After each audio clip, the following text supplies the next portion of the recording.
This cold air intake is designed specifically for early 2000s General Motors full-size trucks with V8 engines, so the fitment and clearances feel well thought out under the hood.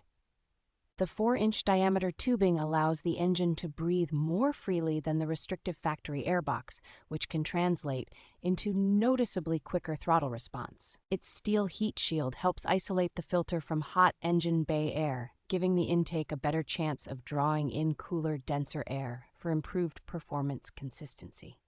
The black powder-coated finish on the tube and shield looks clean and understated, while also resisting chips and corrosion over time. Installation is straightforward for a mechanically inclined owner, with a layout that lines up sensibly with factory mounting points and common underhood hardware.